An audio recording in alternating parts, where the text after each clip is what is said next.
right, so, okay, I didn't give roll call because I was hoping, and he is here now. We have a full slate of Commissioner Mullen and I are in the room, Commissioner Peck's on the phone, and we got Keith Johnson, our administrator, and clerk of the board. So with that, we'll move into the Office of Public Defense. Mr. Ziegler. Quite candidly, Commissioner, I don't really, unless I'm asked for specifics, our budget request this year came in under what we got. For next year comes in a little bit under what we got for this year. Your budget is less this year than last year? I'm liking you a lot. No, it's 30, 35, somewhere in there, I think.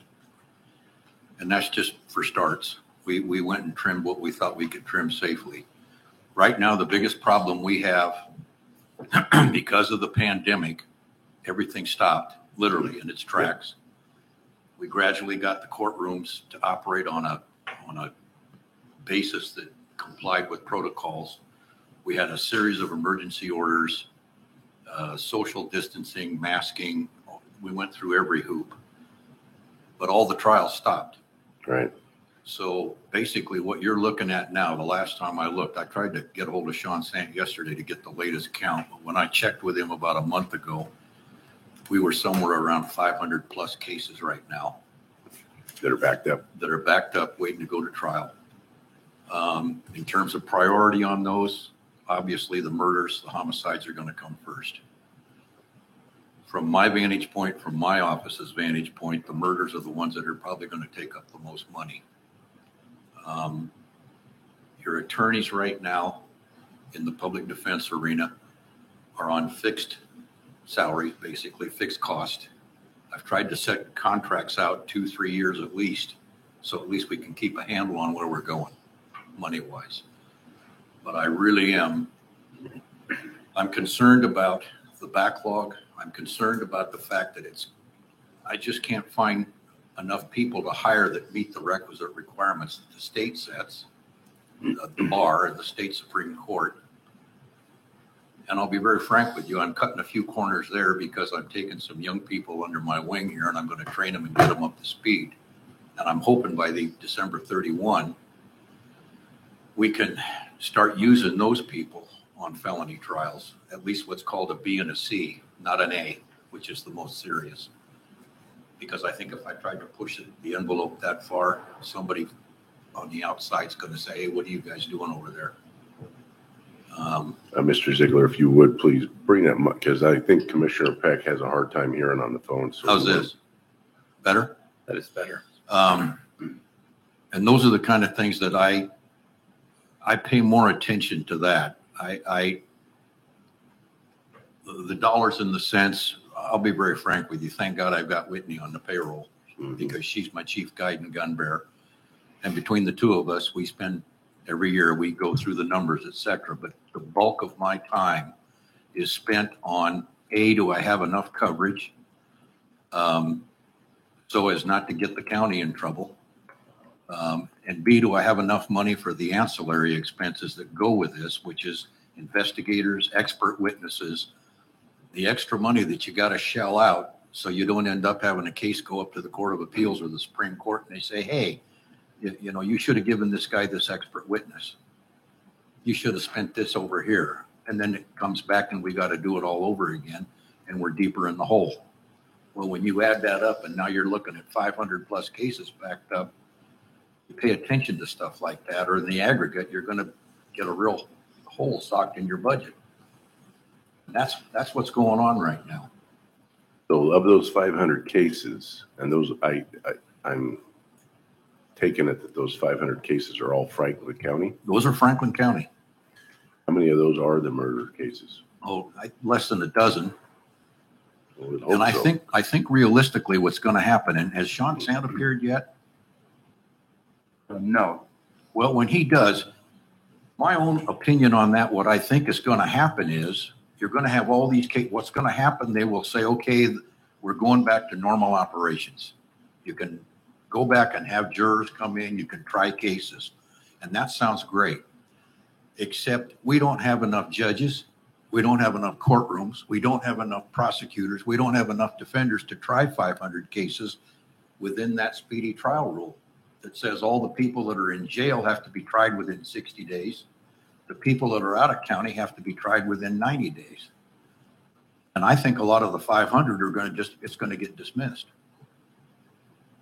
because we simply don't have, nor do we have any realistic prospect of acquiring what would be required were all those people to say, hey, I want to go to trial.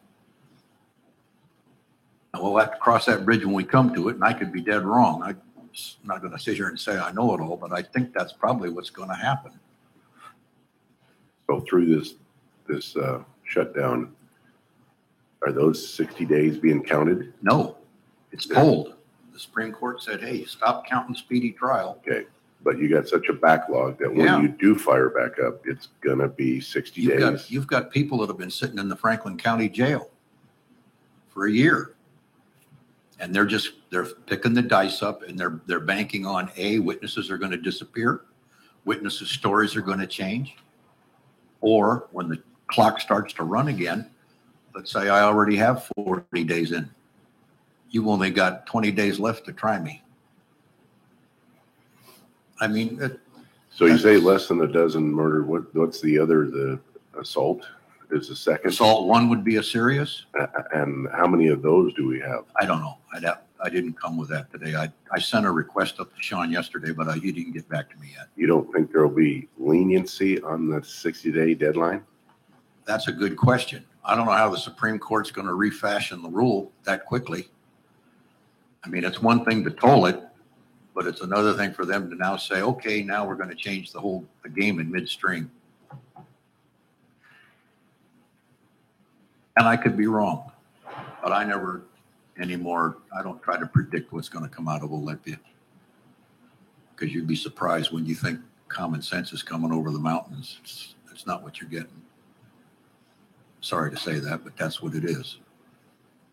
So anyway, we're under budget right now for the next 9 weeks. For the rest of the year, we're pretty much under on everything, which is what I try to do every year. Try to spend only what you guys give me or less. And Keith and I, we've always talked about that. If push comes to shove, I'll always come back and ask.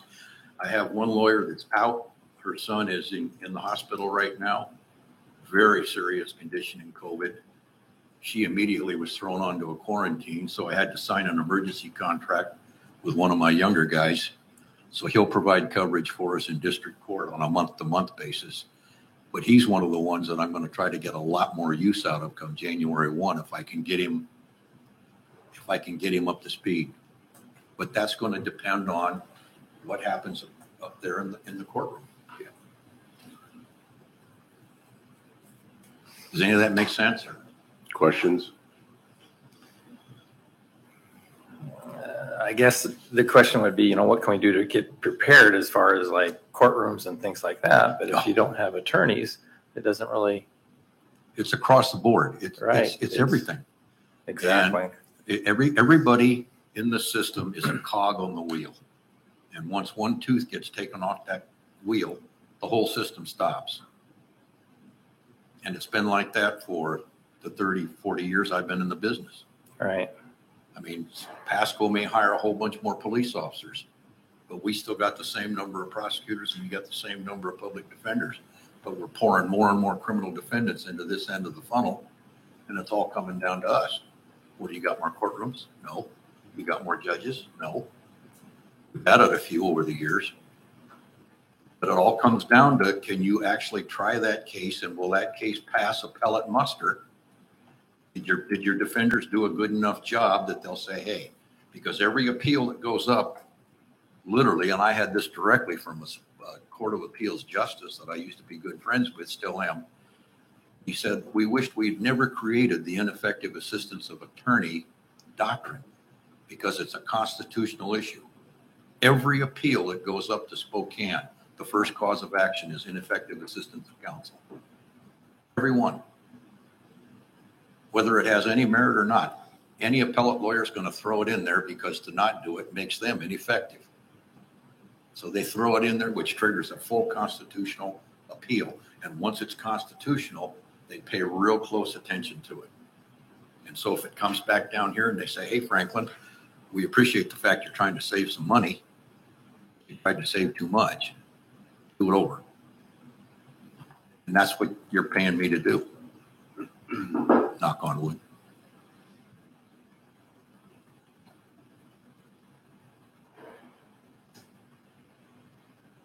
All right. Is it possible to plead, to come to some type of an agreement with some of the lower cases in order just to get them off of your? I think a lot of the 500 are going to be plea bargained out. And what I hope they're going to do, and this is a practice thing more than anything else, it doesn't really impact what you're dealing with here. I'm hoping that a lot of those plea agreements are worked out fairly quickly. We're not waiting until a few days before the scheduled trial to get the best possible deal. Right. In other words, let's get them pared down as fast as we can and get this thing off our back. I mean, from a business standpoint, that's what I'd be pushing harder than anything. Yeah, I would agree. I think that would be the best alternative at this point. Well, let's just say you go through the whole process and it's a lower offense. Governor's letting them out of jail anyway. Well, that's another thing. I mean, that's the impetus that's coming from the west side. And I don't agree with it, but I'm stuck with it. Yeah. And the physical reality of 500 in relation to what do we got upstairs? 1, 2, 3 courtrooms. A fourth one down here for district. But you only got so many judges on any given day. You got so many clerks on any given day. You got so many bailiffs on any given day. You can bring in X number of jurors for a case, depending on its severity. You might bring in on a murder. You might want to bring in 30 to 50 on the first day to start voir dire to see if you can even get a jury impaneled. And I mean, it's bad numbers. It really is. Yeah, I met with Dave Corcoran last week, and his caseload is it's huge. And he's like, I don't know what we're going to do. And I told them what they're going to do, but they didn't want to hear it. You're going to plea bargain. Like you've never plea bargained before. You're just going to say, hey, it's dismissed. Yeah.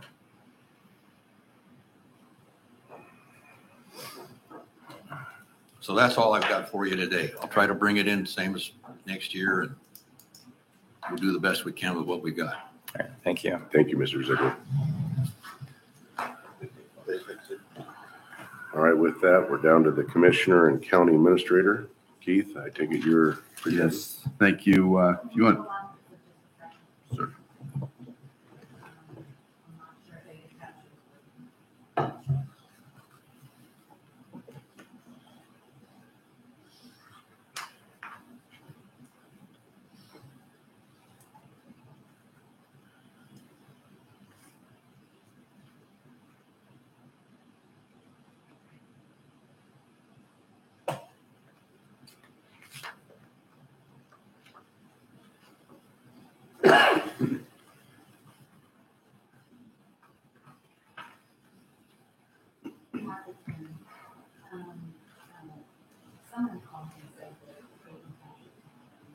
This AV capture's giving us fits.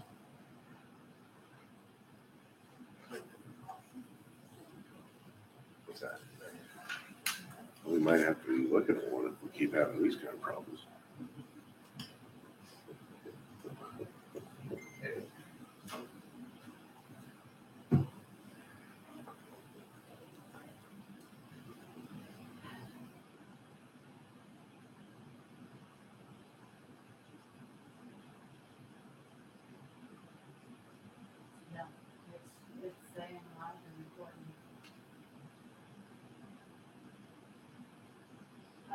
I'm not gonna worry about it, I'm just gonna keep the YouTube and I'll switch over.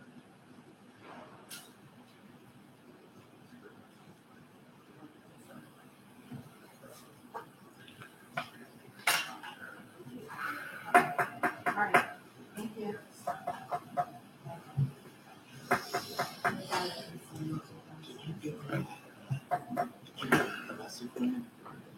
We'll go ahead and proceed. If you turn to tab 24 in your budget book, the commissioner's budget is the first one, 101,680. That's the current expense piece of budget, sir. What? under the commissioners in my office. The only change from 2021 is a request for $2,500 for purchasing of a desk and computer equipment for a budget and policy analyst. I think you'll recall that that position was approved in the 2021 budget, but we did not fill that position. The budget presumes that that position will still be available for the 2022 budget. And so it's built into the base salaries and wages and benefits piece.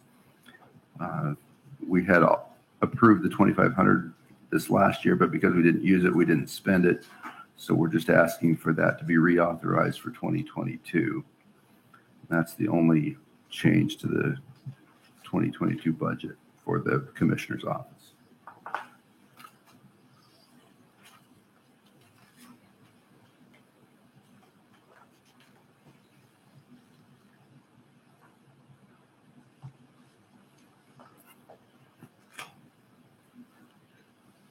We're going to come in a little bit under budget this year on our travel. That's simply a function of COVID and more meetings being held virtually. But most of the other lines are coming in about where we expect them to.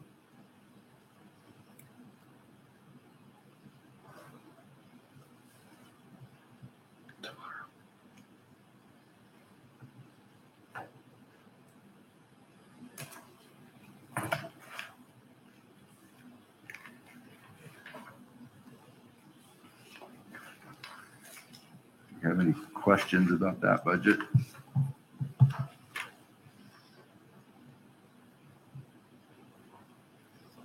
Any questions?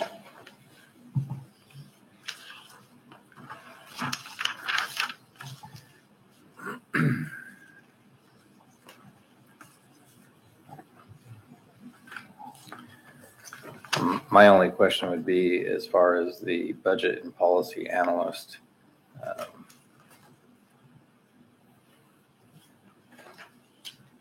I think that until things get opened back up, that we continue to keep it on hold for now.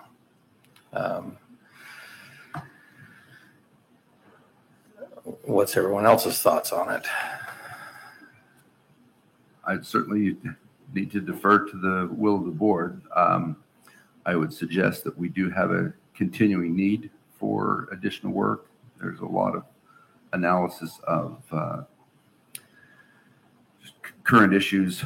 ARPA is a good example where we need additional help. The redistricting effort takes a lot of my time. We have a lot of things going on that just we don't do simply because we don't have the resources to do it. We need to, in my view, do a major retrofit of our county website and perhaps create a social media presence. There's an increased demand for communication with our citizens to inform them of what's going on. So there are just a number of issues that it would be nice to have that additional resource to be able to delegate to, but I'm well aware of the need to be restrained in growing government or hiring additional people, wanting to budget carefully. But we do have quite a bit of work that could be done if we had that person.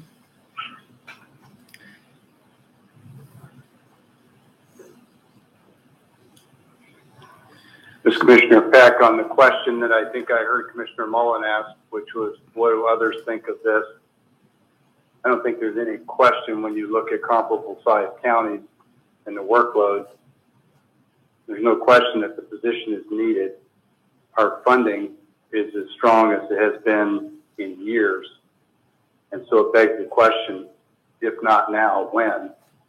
And I just think that we're asking way too much of the limited staff in the Commissioner's office. That's probably all I have to say about it.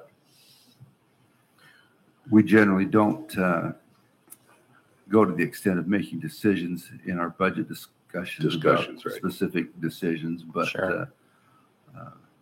the request from your county administrator is that we seriously consider adding a position in the office this year. And you're saying that the budget and policy analyst will be doing social media? Coordinating that effort. I mean, a lot of that work's done through IS, but yeah, coordinating that effort would be a start. We have a number of policy initiatives that need to be updated for the county as well. And Well, it's a request and we don't make a decision on it today, but if there's any more discussion, I entertain it. I have Otherwise, budget's the same. I have no more questions. All right. perhaps we'll move on then to the next area, which is also under the Commissioners, tab 24, starting with on page 19 of that tab is the preliminary budget for the Board of Equalization. We are seeing a few more appeals this year than we have in the past. Not a significant amount, but it's more than we've had in the past. So that drives up a little bit of Board of Equalization travel costs, but we're still well within the budget. So there's no a request for additional funds for that. It's a small budget. It's a $4,600 budget, and we can operate within that.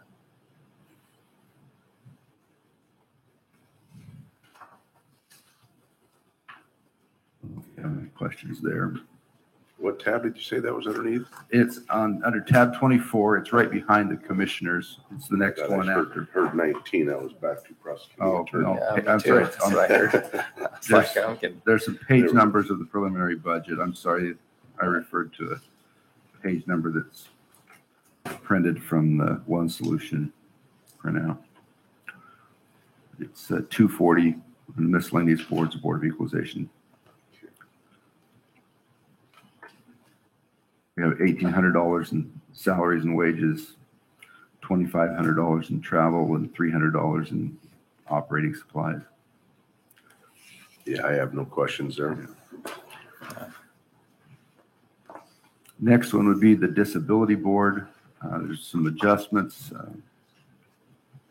slight increase just due to the number of claims. Net effect, I believe, is no increase or decrease for the total. Just within the categories, there are some increases and decreases, but that just reflects the number of claims that we have there. Any questions there?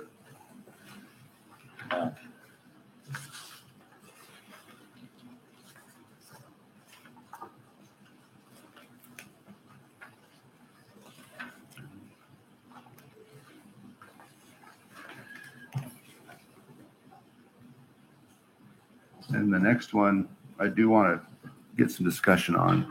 This is for the county fire marshal. It's also a fairly small budget. We have recognized for some time that even though statutorily we are required to have someone filling that role can probably be done best in the sheriff's office. I've had some discussions with Derek Bratton at Planning and Building. They do a fair amount of work in terms of fire safety and fire inspections. But if there were an investigation, for example, for a potential arson, that could be handled by a criminal investigator in the sheriff's office. So my recommendation is that we make a change here and not continue an independent employee as a fire marshal, but that we handle those duties within the existing framework of the sheriff's office and planning and building. I think we can meet the statutory requirements that way. Again, that's not a decision necessarily that needs to be made today, but Right. that's my It's a recommendation. request, yep, recommendation, okay.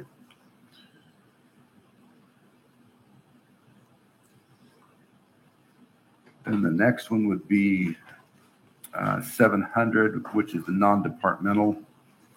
Um, That budget, there's no specific request for increases or decreases at this point because partly we have not received all of the information related to where this year is going to end up and what we expect for next year. So that usually becomes somewhat of a budget balancing effort as we get closer to completing the final budget. But as of right now, we're not requesting any changes to that budget. Okay. Any questions on the? Tom or Tim, is there anything on the contingency or reserve fund balance line that we need to comment in this forum from your perspective? Probably just at the end of our balancing, we can look at it to adjust. Otherwise, I'd leave it alone for now. All right, thank you.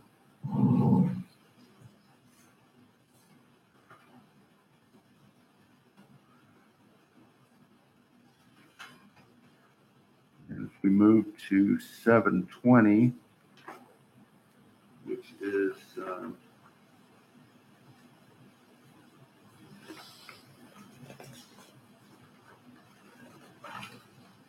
don't have 720 in my budget book. Is there a budget for 720?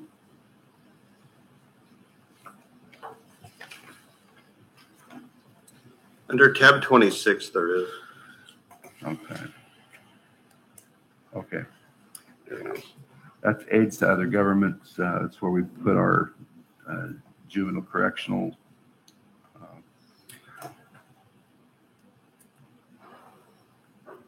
As of right now, there's no requested changes to that other than the transfer out to HAPO operating subsidy. Looks like that's going to be reduced by 26,000. That will be a little bit contingent upon the HAPO Center budget, which we will hear tomorrow. That's currently the only recommended change. Okay. I would expect our juvenile services number to change a little bit, but we've got to be able to absorb that change.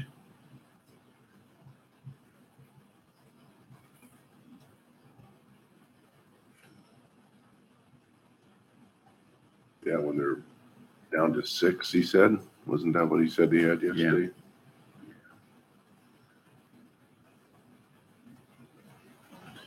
Okay. Then the Franklin County Reserve Fund, balance of $1,524,500 in that. We are paying attention to that, trying to increase that balance as much as we can. Our policy states, I believe, it should be at 7% or better. We're not quite there. We've been, I think, pretty diligent about maintaining a balance in there, but this would be a good year to try to increase that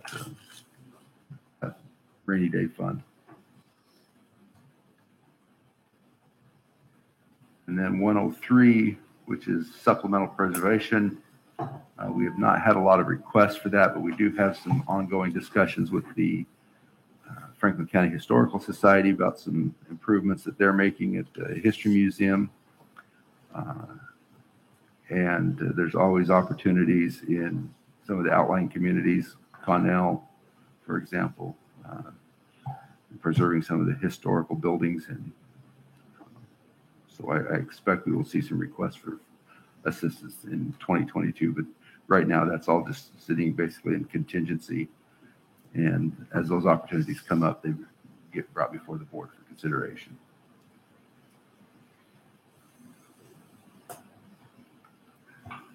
All right.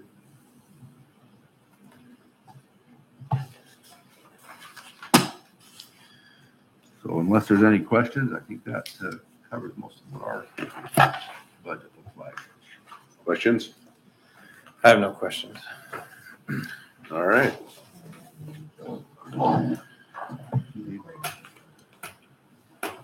no questions. Okay, well then we're moving down to the auditor. We're a little bit ahead of schedule here, but I don't see him in here. It is 9:30. We're a half Tom, do you hour want to early. see if Yeah, I can go- I Matt can go and Jeff check may on- be available? I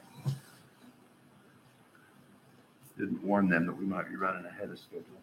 If not, I seen the coroner was in here earlier. We could go over his budget.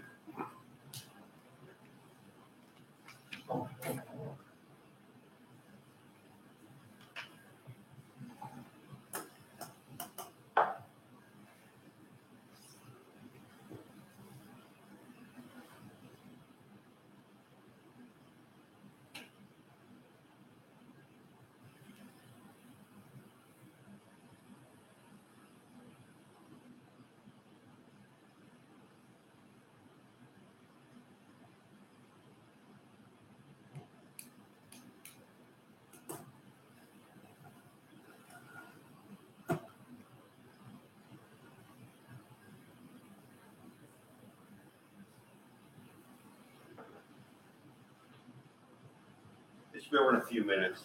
We may have to wait on Ashley a little I bit see for the election. coroner's in here. We don't have to follow the exact schedule. We can go with the coroner, can't we, Keith? I don't see a reason why we couldn't go ahead if Curtis is ready. You ready, Curtis? Come on forward. Take too long.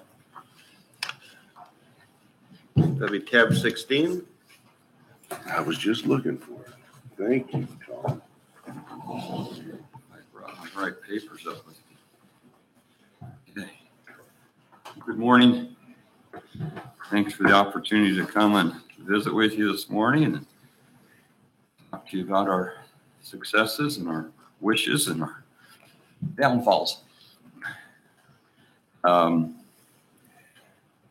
this year, as far as revenues go, the state reimburses the coroner's offices 40% for our autopsy fees that we do from the state. So this year, as far as the revenue we've received from the state, $11,186 year to date. And then other revenues, miscellaneous, we've received $1,218. What that is primarily derived from is after hours work, giving access to the OPOs, which is Site Life, tissue banks, access to the remains for tissue recovery of corneas or bone or skin. And that's either transporting to a hospital for them to do those recoveries or giving them access to a funeral home or to the morgue. And they pay us for those services. As far as salaries or staff, there's myself, my chief deputy, and then I have a part-time help that we have that person usually work one time a month, a weekend a month or something like that. Gives us a little more of a break once in a while. As far as expenses go this year, we're pretty much right in line. We're doing well. So our accomplishments are we've received a grant to purchase, I mentioned earlier in the year about the blood analyzer. And we've received a grant to receive that. So we'll probably get those funds released probably the first of the year, they said. It should have been about October, but with COVID and everything, they're behind. So we're excited about that. We think that will help us with our autopsies. Earlier this year, I was able to, we do our autopsies in Snohomish. I was able to take some blood samples over to them, and they tested it for us. And that saved us 2 autopsies, which amounted to over $2,000. And so these kits cost about $25 per kit.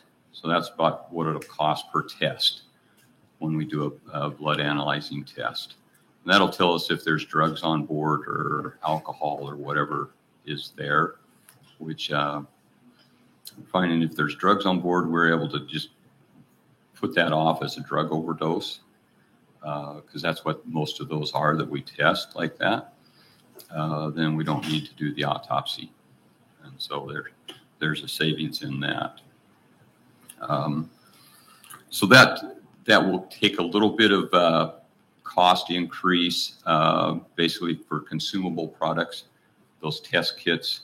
But we took the baseline, our non-baseline tool equipment, and just made it into a new line up here. That would be 3122, and so that will cover those consumables of those test kits. Is that the $8,000 increase? No, that's the $1,300 increase. Okay, $1,300 increase Yeah. down below it's odd. That would be line item 3122. Yeah. That's a new line item we generated. Got it. And so our line item 3599 there, the non-baseline small tools equipment, we decreased that down to $400. So,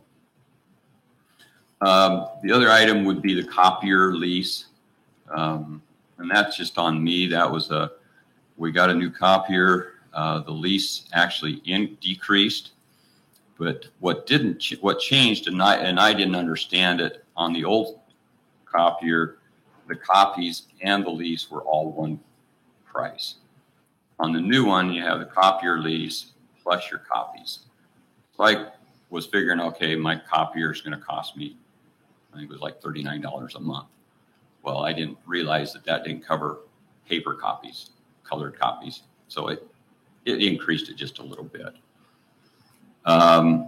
The other increase would be the vehicles due to fuel increase. The road department, Public Works, has increased their fee up on that to cover fuel cost. Our other cost would be the autopsy increase. I said I'm hoping that we can cut that down. We're ahead so far this year. We're at 23. Last year we did 20. My deputy's over in Snohomish today doing number 23. So we're ahead of where we were last year. Can't really pinpoint why. It's just that's the way it has happened so far. We're in contact in talks with another pathologist, possibly coming back over to this side of the state and working again. If they do, our cost per autopsy will increase. So that's why that increase is there, is in case that does. This is Commissioner Beck. Before we leave the autopsy line, I just want to remind the board that autopsies under the law are must-pay items. And so whatever the coroner thinks he needs here, I recommend we fund it, because we end up paying regardless of what shows in the budget. The only caution is that must-pay line items should be fenced so that those funds don't get used in other categories, leaving us short in the autopsy line. Not that our current coroner would do that, but we've experienced that in the past. Thanks. Yes, in fact, actually, if there is a shortage on autopsies, I would move funds from other line items here down to the autopsies to cover that. So far, we haven't had to do that.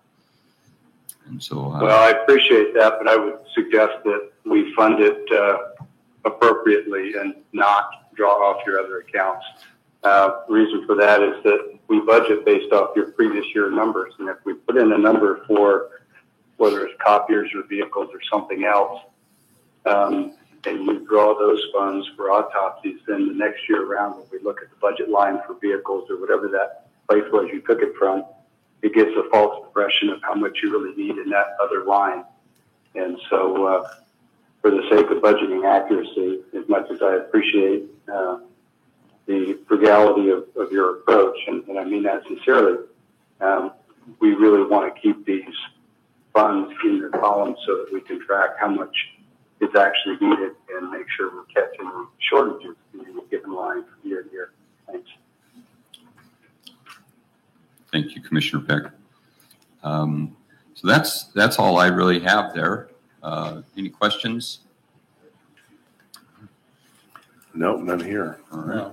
No, Can I ask? Commissioner Mullen? no Go ahead, questions. Keith. I have a couple of questions, just kind of that for educating the public as well as myself. Are all autopsies roughly the same cost, or do they vary much between? That's a good question. No, the answer to that is, so right now for a basic autopsy, I'm paying $1,029 to Snohomish County. Previously, they were $1,900 here, straight across the board. Over there, so $1,029 for anything, an infant, homicides, those cost $1,818. So I think I had 5 or 6 of those in a row that were the 1818s. Are there autopsies performed in Franklin County that are outside of your office's responsibility? Yes, no, to clarify that a little bit. If they die within the county, they're under my jurisdiction. If they die in another county, even though they're from Franklin County, it would become that county's responsibility. Now, a little caveat on that, we have an agreement with Benton County because so many people get transferred from Franklin County to Cadillac. And if it's a homicide or things like that, to keep consistency, working with the investigators, we'll take jurisdiction of that. And so even though they died in Benton County, everything happened in Franklin County. Paramedics, once they start transporting, they'll continue to transport. And so we'll still take jurisdiction back. But if they die in Franklin County, it is our responsibility and our jurisdiction. And with the state reimbursing us 40%, seems to me that 40% has been the rate for some time. Is there ever discussion about increasing the state's contribution? This last legislation session, there was discussion of it. We did not get it increased. The medical examiners got their amount increased a little bit.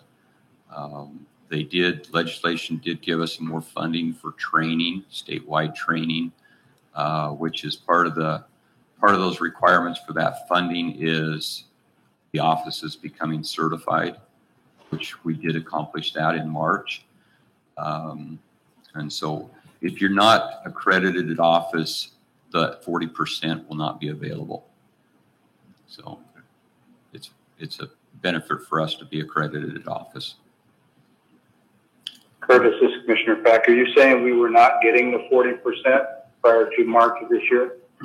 No, we were, but in 2 years, when that goes into effect, if your office is not accredited, then you will not get that 40%. I see. So that requirement hasn't kicked in yet, but you are prepared. That's great. Thanks.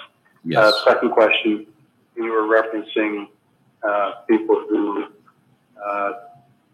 are moved to Cadillac and we take those back. Those are Franklin County residents, as you said. How many per year would you estimate that is? Is it like a handful, count them on one hand, or is it a dozen? Yes, I'd say 5 or less is all that takes, Okay. is all it is. All right. Okay, thank you. I guess I do have a question or two here. You were talking about getting somebody over here to perform autopsies. And if we do, are we going to be back up to the higher rate? We would be. And Why so would we change then, Curtis? Well, the only reason it would change is driving time. You got it. Yeah, you're driving them over. Yeah, there. we get up at 3:30 in the morning, and sometimes if it's a homicide, we're not getting back home till 8 or 9 o'clock. In the winter, there's been a couple of times where I've gone over the night before, just for safety reasons, the day before. But law enforcement, detectives are encouraging us to stay over there because they're very professional. Yeah. They do such a great job. Our PA's been impressed with them. both Pasco and Franklin County detectives have been really impressed with them. If it's not a great burden, I would still travel over because I would save money. And on homicides, I've told both law enforcement agencies I will still go over there. They're just, they're second to none. You can't beat their professionalism. And it has to be you or one of your office that makes Correct. that. It's myself or my deputy, because we're salaried. It doesn't affect our budget much, Right. Other than our day. And then also we're driving county vehicles, and we're the ones that are qualified to drive those vehicles. And I don't Curtis, mind. isn't there also a chain of custody issue there in criminal matters? There is, yes. There are some other counties that have been hiring that out. And I think, as I mentioned before, I figured in the year that we've been doing it, we would have been paid out over $14,000 in transportation. And we still would have been going over anyhow, just to maintain that chain of custody. And we have a good, really good rapport with the medical examiner's office over there. They appreciate us, and we appreciate them. And I don't mind. So Curtis, Go ahead. knowing you, I suspect you've already looked at this, but have you looked at creating a regional service based in Benton or Franklin counties and bringing contracts from all the surrounding more rural counties to give us enough autopsies to attract the Snohomish level or quality examiner? That has been brought up. We've met with several of the coroner's offices around this region. As far as centrally, it would be Moses Lake would probably be the most central for everyone. Benton County probably has the best equipped facility. Our challenge is, which is nationwide, is finding a pathologist. They are just very scarce. And part of the challenge you run into that is a pathologist is a medical doctor. He goes to med school, goes through his residency, goes to specialist school, 2 years of pathology, 1 year of forensics, and then they come out of school and they make less than they do as a medical doctor, working as an ER doctor or something like that. And so there's just not that drive to spend all that time in school and then come out and make less money. So that's a nationwide issue. They've looked at pathologist assistants. The only problem with that is it wouldn't work over here because those PAs have to work under a forensic pathologist in the same office. So that wouldn't work for us over here. So it's nationwide. I know Clark County in Las Vegas, Nevada there, they have generally 6 pathologists on staff and they're down to 3. And it's just nationwide, there's that shortage. So we're very fortunate that Snohomish County is allowing us to come and work with them even too. So we're appreciative of that. How many counties? Actually, I think we're very fortunate that we have staff willing to get up at 3:30 in the morning and drive over.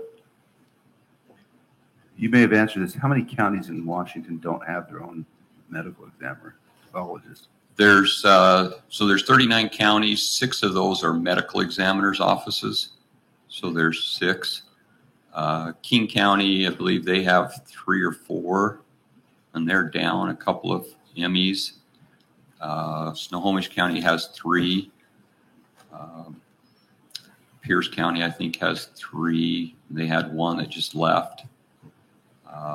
So there is quite a shortage. King County, basically, they are not taking on any more work than what they already have. They've sent out us an email that if we do need their help, that it might be a week out before we get the help. Snohomish County is pretty good about getting us in the next couple of days if we can. So, yeah. Any other questions? Just want to say thank you for all your hard work and efforts. Well, thank you guys for your support and everyone's support for all that they're helping us with. We appreciate it. It makes our job a lot easier. Thank you. Thank you. All righty, I see the auditor's office is in the room.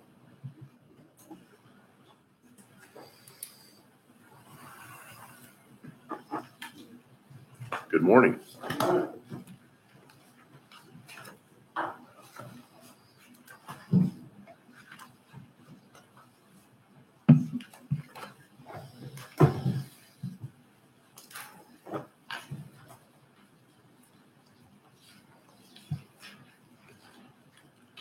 I don't know if you've looked ahead, but from a budgetary standpoint, we are, Yeah, please talk into the mic so Commissioner Peck can hear you. all right. From a budgetary standpoint, we actually went through and need less money next year in some of our lines. Elections will be different, but in the auditor budget, our total requests are negative $1,250. So Thank you. it's fine. Job well done. Nothing to do with me. I think it's just an update. If you move on into our licensing, it's the same thing. Based on, we all know that due to COVID that, the way people get their services and the way government's being conducted is different. And that's coming through and being reflected in the way we spend money and the way the revenue comes in. In our licensing departments, we've been fortunate here in Franklin County that our sub-agents here local, there's two offices here in Pasco, and they've managed to pick up regionally some of the licensing revenues that are here. One piece that's unfortunate is our Connell sub-agent chose to close up shop and go to work in a different career. So based on the business there. So again, I think that's, we are looking at up there. I mean, we're open to having a sub-agent. Again, she worked at it for probably 6 or 7 years and wasn't able to get that going. So I think a lot of people have shifted their licensing services to the mail and other services. So, but for those two budgets, I don't know if you have any questions, but we were budgeted pretty well based on how business went. So there's really not much we're not asking for anything, and in fact found stuff to give back. So the last piece is elections. So elections, as we always know, you go through this from year to year, the costs. In elections, there was a couple of there was the one change. It's not big. Well, it actually is big because of the cost passes through to us, but which we pass on to our elections partners, which includes the county, is the voters pamphlet. They did pass a law that we have to provide a voters pamphlet for every election. And so we did do that in the primary this year. And of course, we'll do it for every election. There'll be some form of a voters pamphlet to inform the public, we do partner with the state, I believe, in general. In which years? In the years that they? Yeah, in the general elections, we've always had a relationship with them, and they allowed us to partner with them, which at this point saves us some money, but we'll keep an eye on if that makes sense financially. It generally does because of the economies of scale. We're at about 43,000 registered voters. I think things on the horizon, I guess you can sum it up if you want to. They're always, of course, you guys understand with everything that's gone on in elections in the last year, we have been bombarded and are still with the public records requests, which is part of the deal, and we're working hard to do that. It is taking up a fair amount of staff time, but at this point, there is just a deluge of those, and we're doing okay with that right now.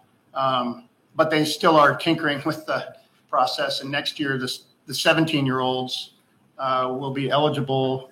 If you're 18 by the general, then you're eligible to vote in the primary.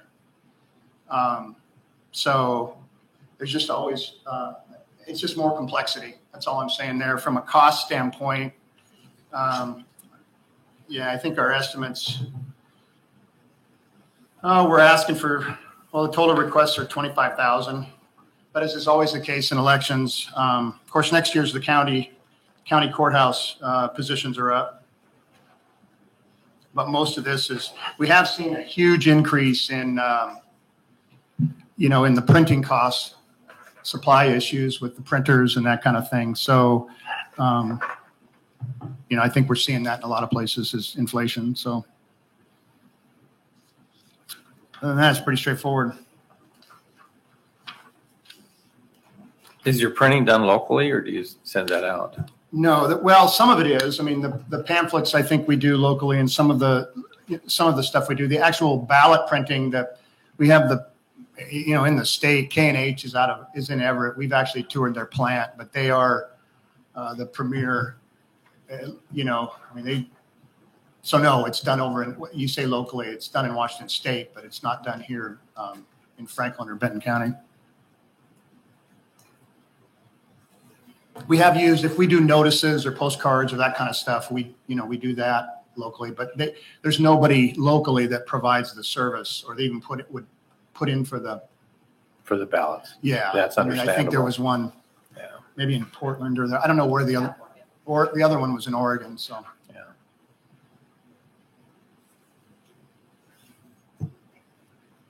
This is Commissioner Peck. How much of the 25,000 that you're looking for an increase on your postage, shipping, freight, and your printing and binding, how much of that 25,000 ultimately gets reimbursed back to the county from the other participants on the ballot? Well, again, that's a flexible question. Next year, it's, I think the county is going to bear some of that cost because it's we apportion out the ballot costs based on, what is it? It's how many jurisdictions are in the election, how many candidates are on the ballot. And so most of that 25,000 will be returned in election costs, reimbursements. So then that would go to your revenue line in your budget. Correct. So I guess if that money is coming back, we're really not talking about a need for more money. We're just talking about a cash flow issue. Correct. Which sort of begs the question, why increase the budget? Why not let the county pay the expense up front since you're getting it reimbursed on the backside? It's just the way we do it, Mr. Peck. We just try to gross up on both sides so we can leave a better trail. So I'm not even going to respond to that. Thanks.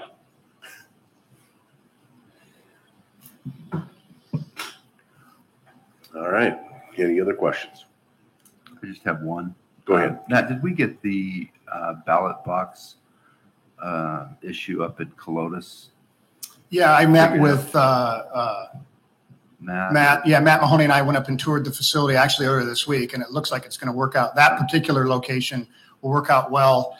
The one in Mesa, I do need to meet. We're thinking of, we have a couple of locations in mind right there at the city hall, or there's the sheriff's substation. And so we just need to see what, a while back, I spoke with the sheriff and he was supportive of, whatever we could do there as well. So yeah, we'll get that. We've ordered the boxes. They were on back order. And so it's moving along well. So. Thank you. Well, Matt, there's another location that would be very good for a drop box, and that would be right there at Merrill's Corner. A lot of activity. Post office box right there. I think that'd be another location to look at for a drop box. Are you saying, there's a post office there, right? Yes. Yeah, right. I know that. Okay. I've actually gone up there and looked at that. It just would be a matter of citing it, and then the MOU or whatever we need to do because the other locations we're using are typically, government property and I see. And so that doesn't mean you can't do it. But every location we have is county controlled property, which helps because you don't have that. But like I said, a lot of counties do have, locations that are. And that post office box there, that it is not owned, it is rented. So, okay. something to look at.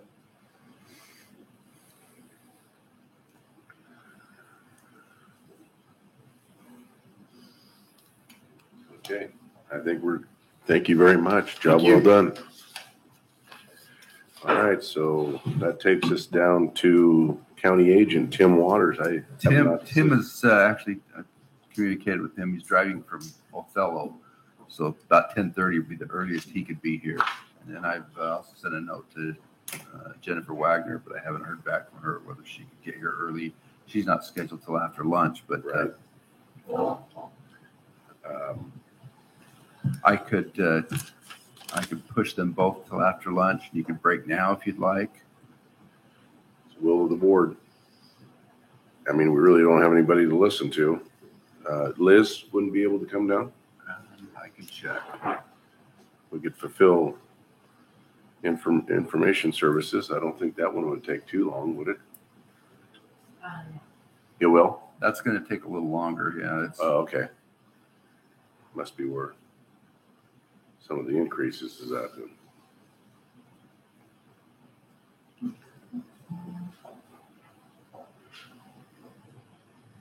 And you haven't heard from haven't Jennifer. heard from Jen yet.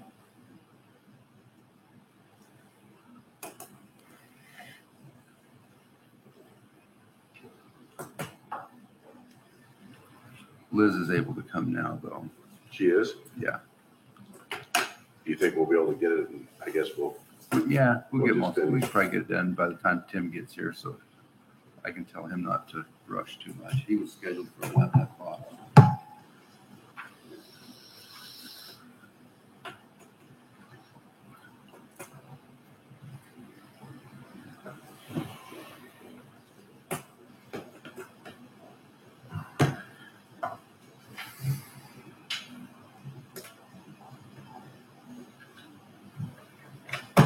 It'll be tab 18.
We were able to move you up here. We're sort of moving along, so thank you for being able to Yeah, no problem. I appreciate it. accommodate us. So please, go ahead, Liz.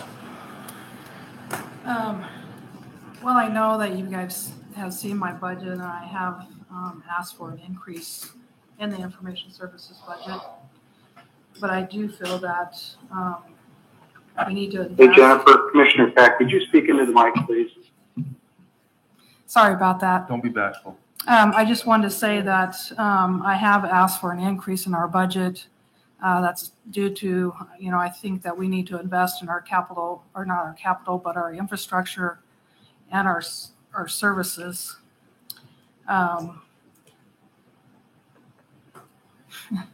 Anyway, now I'm nervous.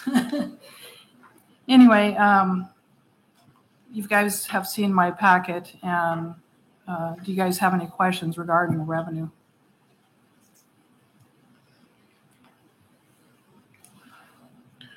Is there any questions?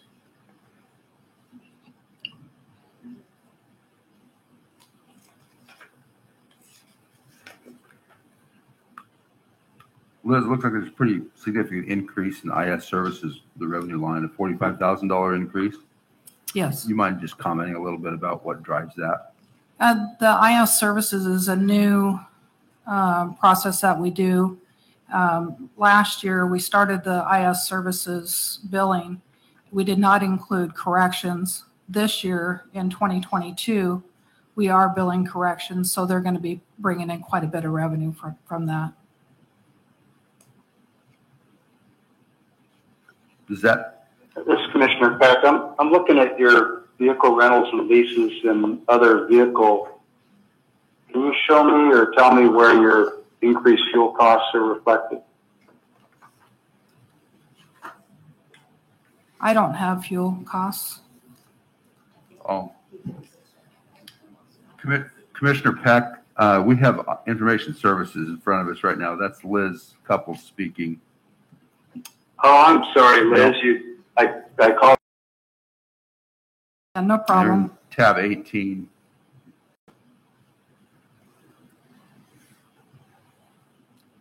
To say it's difficult to hear on this system is an understatement. The live mics throughout the room pick up every single paper shuffle, and it's really difficult to pick out the voices.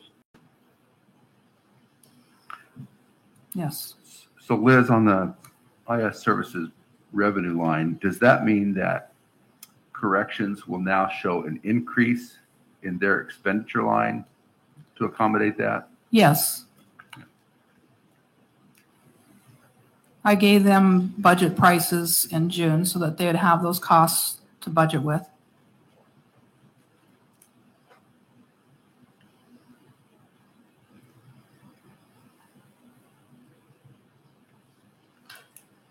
Any other questions on revenue?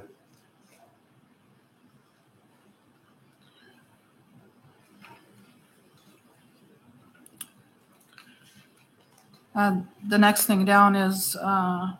salaries. Yep. I have requested 2 FTEs. I feel we have a need for 2 FTEs. We have 3 technicians that are supposed to be doing break fix type stuff, or support, web design, security, protection type work. So it leaves the other 2 technicians to another network analyst position to assist with our telecommunications technician. Right now we have one that's more of an advanced position with Brian Post, but he is buried in his work. We have so much work for him to do, and so I've asked for another FTE for that to assist him.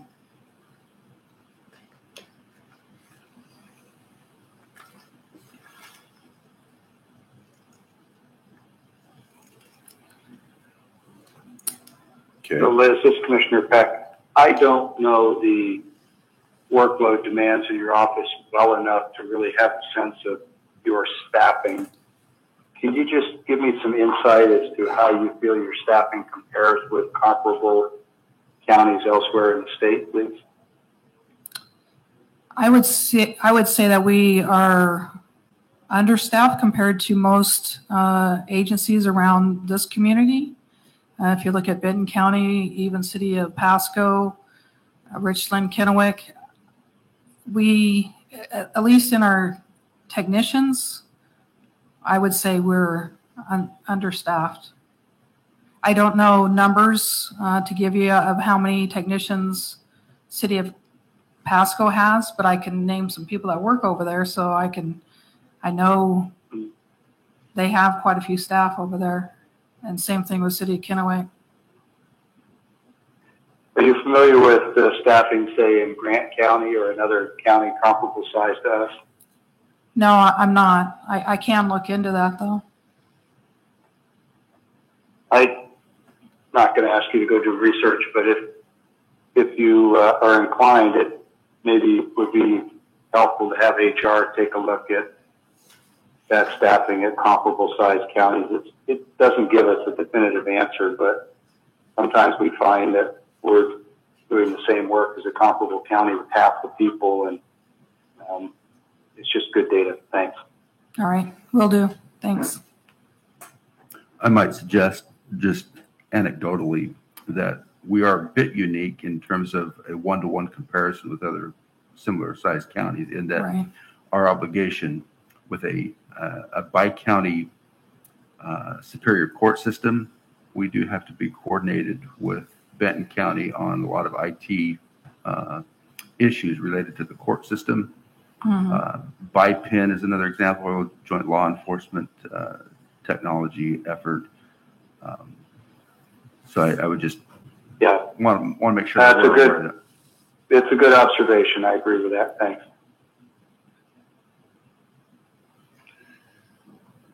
Okay. I've asked for an increase, excuse me. I guess it's an increase in our capital. Excuse me, sorry about that. The small tools and equipment, that doesn't really get carried over. Thank you, Karen. But we're asking for 127,725 this year. Last year we asked for 70,125.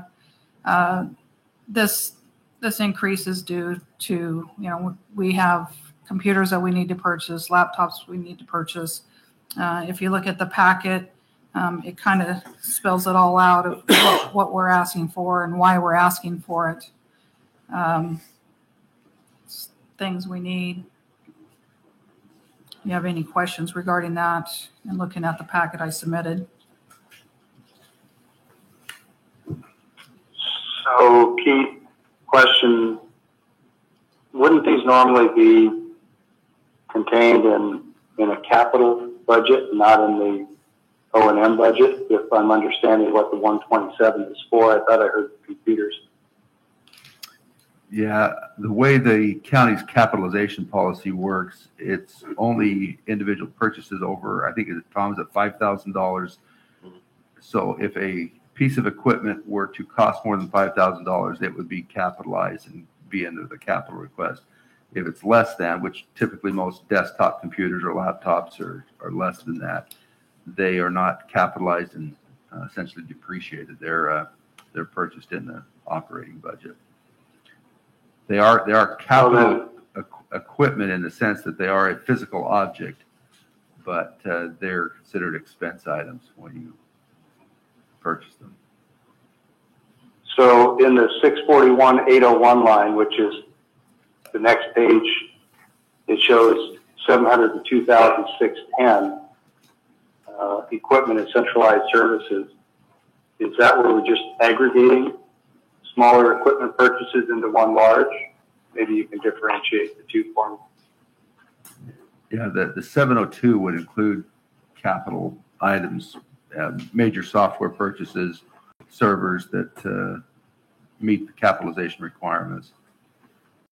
All of those would be more than 5,000 each. Correct. Generally speaking. Yeah. Okay. A lot of those are going to be subscriptions to software, middleware that require an ongoing obligation. I would throw out just a brief note that much of the, I say much, some, I don't know the exact amount, but some of this equipment and centralized services, the 641-801 line that you just mentioned, as well as in the 127 non-baseline small tools and equipment, there are some of those items that are likely to be eligible for funding from our ARPA funds. And Liz and I have been talking about that, but we haven't, come to a specific listing of what's eligible. But there's a fair amount of those information services, pieces of equipment or software. Well, Go ahead. I certainly hope that discussion is including getting some decent audio systems so that when commissioners or other people need to call into a meeting, we can actually hear something. Yes, that's been a very much a topic of discussion in the last 48 hours. That is Yeah, bless you. that is included in my capital request. And yes, I've been in communication with Keith to address a lot of these capital requests. And some of them we feel that could be submitted through ARPA, but we decided we'd put everything into capital. So at least we can discuss it, and hopefully we'll be able to reduce the county's expense by some of the ARPA funds or the infrastructure funds. But yes, All right, an AV thanks very system much. is I just listed. wanted to refer back to your earlier comment about staffing. I've talked with a number of other counties, and I continue to be amazed at how much IS is able to do with what I think is a relatively short staff. Just personal view. Thanks. All right, thank you. Other than our, what I call the 4816 reimbursable, or not reimbursable line, but our subscription line, we have an increase in that. When I submitted my budget, it was 82,000, but now I see that it's, we got approved already for 10,960 or 960. So $71,040 is what now I'm requesting for our, I guess it's called software maintenance on here, 4816. And that's due to our subscriptions. They go up every year. In addition to what's been approved in 2021 for some services that we have acquired over this year that have been approved for 2022, I had to add those subscriptions in. So any questions regarding that?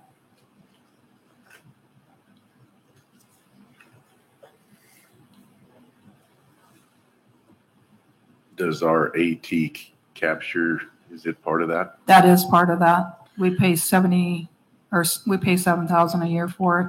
Because we're having issues with this almost every meeting. Is that in here to be addressed? It's not in there to be addressed. I have budgeted in capital, in the big capital, over $5,000 a project to replace all the audio video equipment in this room. At that time, we can probably look at a different either software solution for AV Capture All, or we just get rid of AV Capture All altogether. Right now, it's not, we're able to meet the needs of recording without AV Capture All. So, I mean, there's different options we can look at. Okay, thank you. Any other questions? Any other questions? I have no other questions. Is there any other questions about capital? I don't think so, Liz. All right. My other budget is the EC budget, the 139. Do you have any questions on it? It's not within current expense. I don't believe, I think that's what you call it. So.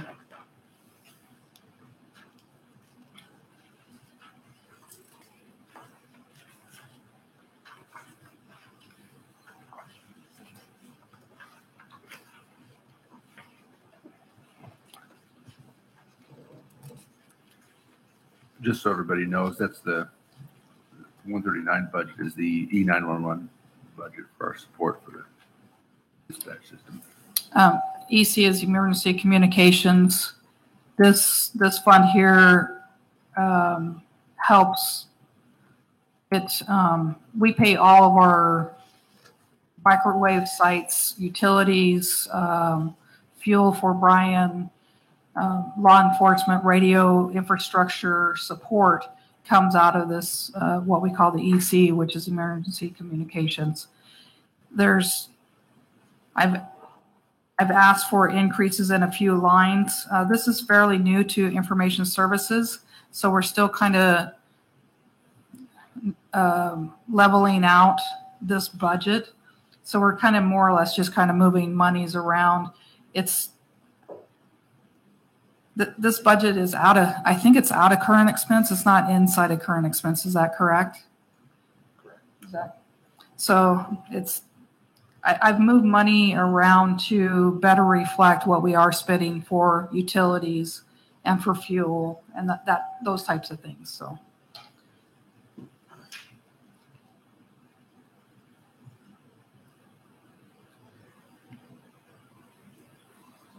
Any questions?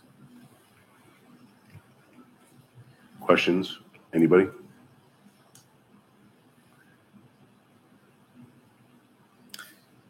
No. All right. All right. Thank you very much. Nice job, producer. Sure. Once I got started. Be careful, I have that lid, it's not totally screwed on. Thank you. Thanks, Liz. So Jennifer was off-site, but she's quickly moving her way this direction, and Tim Waters is, so we're probably 10 or 15 minutes away.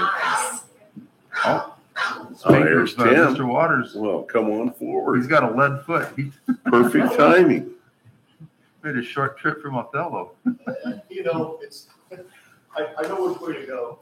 Yeah, he must have avoided the Downhill. law enforcement. You don't want to speed on Highway 17, I can tell you that, but anyways.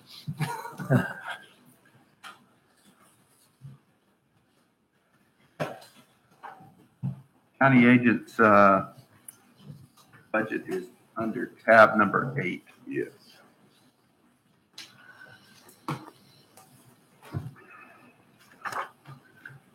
When you're ready, Tim, go ahead. Okay, how do you guys want me to go through this, I guess? What's the preferable way? What most have been doing is kind of going through the highlights of any material changes that Okay. they've requested between current year 2021 and expected for 2022. Do you want Anything operationally you think that the board ought to know is always a good Okay, flavor to put in there. But that sounds good. Do you want any information on this year's budget? Or are we through? Because we actually have one line this year that will probably not be expended completely. Do you want me to discuss that real quick we'd first? like to hear that. Yeah. So we had we lost our program support specialist partway through the year. She took another opportunity, and it's been really difficult. We've been working on hiring to support that or to rehire that 4-H position, but we've just had difficulty finding qualified candidates for that. So this year we'll be turning back is this number, Josefina? About 23,000 in the MOA to WSU that won't be billed to the county. So there's 23,000 from the MOA from WSU with WSU that won't be billed to the county. That'll be coming back to the budget for this And year. that has to do with 4-H? Yeah. And like I said, we just that position, the person took a new job and we couldn't refill. We just had difficulty. It's slow to refill positions at WSU in general. And the pools of applicants have been pretty small, which I think is a common thing right now with a lot of jobs. There's a lot of opportunities and not a lot of qualified employees. So we will refill that presumably in the next probably month and a half or so. But there will be part of that won't be expended. So. Okay. All right. You'll have to forgive me. My eyes are a little slow. I've been watching a potato grading machine all morning. So I've been staring at a line. So my eyes are still adjusting a little bit. So the main highlights on this for 2022 requests, we've asked for a small increase in salaries and wages for our county staff. And part of that reason is to increase the FTE of our program support specialist. So that had been at a 0.9, what was it, Josefina? A 0.96 previously. We want to move that to 1.0. So just increasing the hours of that position slightly. So you'll see a slight change reflected in that on the object 1000.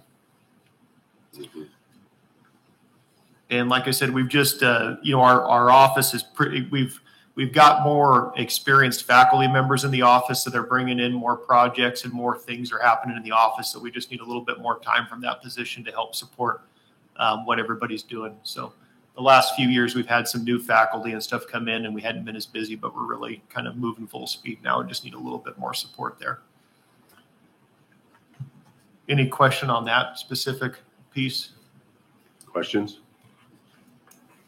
Okay, and then I'll move down to expenditure change 2. So we last year, I don't know if you guys recall, but we decreased a lot of our line items last year. We knew it was going to be a really tight budget year, so we ratcheted back a lot of our requests, and we had a lot of grant funding in the office at that time too. So we turned, our request last year was a lot lower on a lot of the lines than it typically had been. So basically, we're trying to asking to increase our office supply budget to $1,500 from $500 last year, which $1,500 is closer to on par what we'd asked in previous years. So that's what that one is about, and basically just basic office and operating supplies. And we do expend more than that, but we supplement with WSU funds. We have all the faculty in the office have grant funds. So a lot of these lines, we use some county funds and then we use WSU funds. So that's not our total expenditures on any of these lines. We supplement a lot with grant funds. So, the third request change there is rental rates for the 2 vehicles that we have at our office for use by the faculty members. And that's just what's the amount that's been requested by Public Works. Thanks, Josefina. So anyways, a slight increase there, a total of $861. And then that's it for that. Yeah. You don't have a fuel increase? No, the fuel's included in those rental rates. So it is? Yeah, it is. So the rental rate includes, service and fuel and all that kind of stuff. So it's a good program. The county takes good care of us on that. All right. So those are the baseline expenditures. And then where's the other one? Oh, I missed number 1. Sorry. I guess I've been staring at a conveyor belt. So I usually start at the top of a page, but apparently today I didn't. So this is the top one, is the request for an increase in the MOA amount with WSU. And basically the $10,000 is the increase. The faculty salaries haven't changed, but this is for the 4-H program coordinator position. So that position has been at the same rate since we got that position funded. I guess it'd be four years ago. And we just, the salaries have increased. The baseline salary for that position has increased over the years. And we've been supplementing that with WSU funds. And frankly, we have to be at a higher rate right now to find people. At the rate that we were hiring 3 years ago, we can't find anybody to fill those positions. So we need to increase that rate a little bit to find to be competitive in the marketplace and getting good people. Like I said, even with increasing the rate, it's going to be difficult. We're probably looking at rerunning that search again. We just finished the search for that position, and it looks to me like we're probably going to rerun that to try to get some more highly qualified candidates for that position. It's an important position in our office. That person basically has a lot of contact with the community and youth. And we want to make sure we have a good person in that position that can, lead our youth well.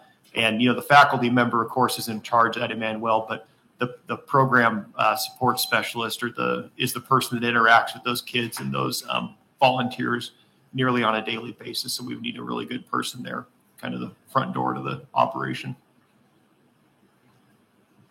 Okay, so sorry, I went 2, 3, 1. That's okay. Are there any questions to those?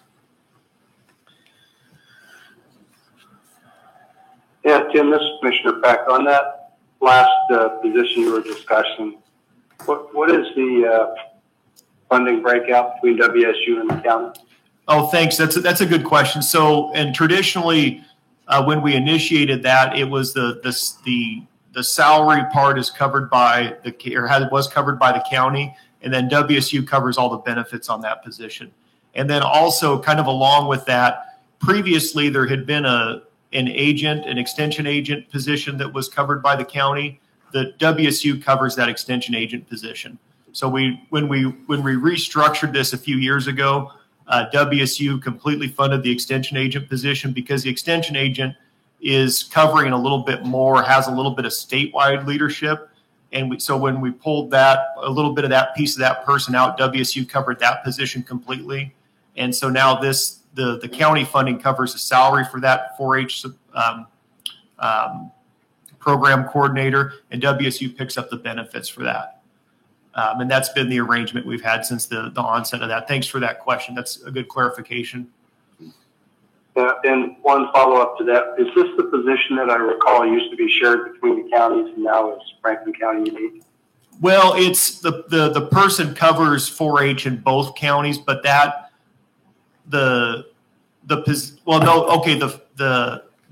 faculty position was covered by both counties. So that requires a little more explanation, I guess. So the way that extension, of course, and I'm probably repeating stuff you guys already know, but I just want to make sure it's clear. So in Benton and Franklin County, we have no overlap in expertise of the faculty members. So basically, like as a vegetable specialist, I cover Franklin and Benton County. But we don't have a tree fruit specialist that's paid by Franklin County. The tree fruit specialist is paid by Benton County, but covers both counties. So we have, when I started this position, we had 8 faculty, 4 that were the MOA supported by Franklin County, and 4 that Benton County supported the MOA. We've had fewer faculty because WSU has not been refilling all positions completely. So now we're down to 2 faculty in the Benton County office. We've got 2.5 faculty in the Franklin County office, and then 1 faculty that is funded by WSU completely. So like I said, it gets kind of complicated in the Franklin County office, myself, who covers commercial vegetables, and then Dr. Norberg is covered by Adams and Franklin County. So he's the half he's not a half person. He's full. But anyways, half of his salary is covered by Adams and half by Franklin. And then we have Ana Maria Diaz Martinez, who covers our youth and family Latino outreach, who's covered by Franklin County. In Benton County, we have Gwen Hoheisel, who does the tree fruits, and Liz Ann Powers Hammond, who does food and nutrition programming. And then our livestock person got moved to Pullman and has statewide responsibility. So it's still even, but it's confusing. And I live in everything. I understand that Benton County funds 2 positions, Franklin 2.5 positions, and WSU 1 position. Yeah, that's pretty close. And then Benton County also covers, I should have added this, but Benton County covers a program support specialist too. So they cover the program support specialist for master gardeners. So they cover that one as well. So both counties have a program support specialist that they do fund. And then when we restructured things, we used to have a faculty that just ran master gardeners and one that did 4-H. Now we have one person that runs the one faculty that administers both programs with the program support specialist in there. And it is more people in number than it was, 15 years ago, but we've tried to expand those programs to cover more areas too.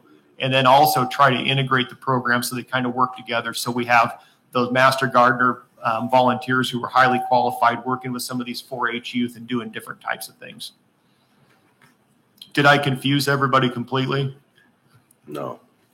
Well explained. I think that helps, but I'm still kind of have that same question. Is my memory right that at one point the Bi-County 4-H program, Benton, was no longer going to fund half of that position and Franklin picked it up? Or help my memory. No, we started with that all funded by Franklin County.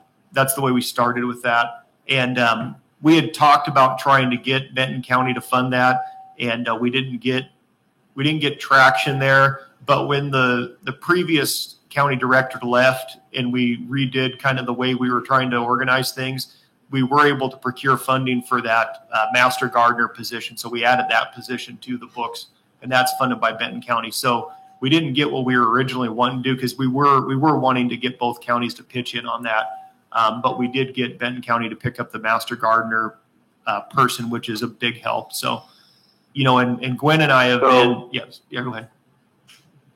If I understand, then there was some balancing there, which is great. Yeah. But currently Franklin is funding 100% of 4-H for both counties. Yes, with the exception of the benefits for the position and then the faculty positions covered by WSU. But like I said, right. All right. Well, I don't want to make too much of it. I think 4-H is an important program.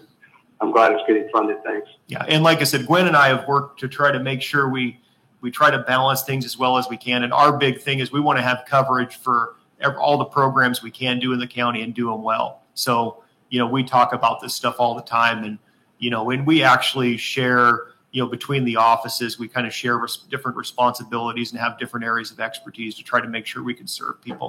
Because at the end of the day, that's what we want to do. We want to make sure if somebody walks in the door with a problem, we can do everything we can to help them. So you said the livestock specialist moved on to WSU for a statewide position. Yep. So are we got to fill for that spot, or? Well, so that's a good question. I think we need to keep asking the administration in Pullman for that. He has a statewide appointment now, Don Llewellyn, and he's a really good livestock specialist. And we've been able to, we still get Don to come in and do programming for us and stuff, like he does the YQCA, which is the Youth for Quality Care of Animals, training for 4-H kids. And then he answers questions for our clientele too. But it would be nice to have somebody sitting in that chair, but we'll keep working on that. Like I said, WSU's been, when we were starting to refill positions more, and then when COVID hit, it really cut into us. And I know now we're hiring back because we're doing a weed science position search for the processor station, which will benefit our growers here quite a bit because we've been without that for a long time. Okay. Any other questions? No. All righty. Well, thank you, Tim. Okay. Thanks for your time today. Appreciate it. Well, thank you for getting here. Yep. Safe. Yeah. Now back to the potato line. Anybody gets tired of budgets, we could always use somebody pulling coals off the line. So I got corn harvest yet. Sounds pretty similar. Yeah. Thank you. All right. See Jennifer in the room. You're up. Thank you. Thank you very much for. I tried to hustle over here as soon as I could. You did great. Tab 15.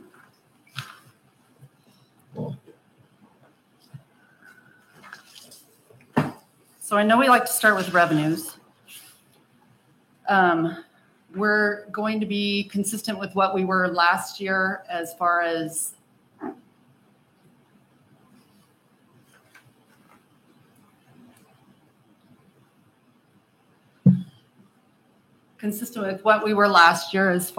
the corrections of $20,000 and the roads fund of $2,500.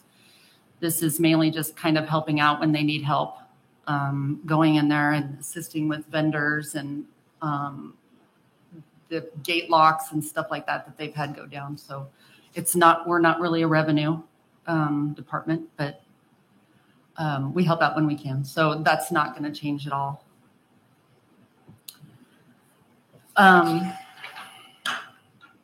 Non-baseline small tools and equipment, I guess.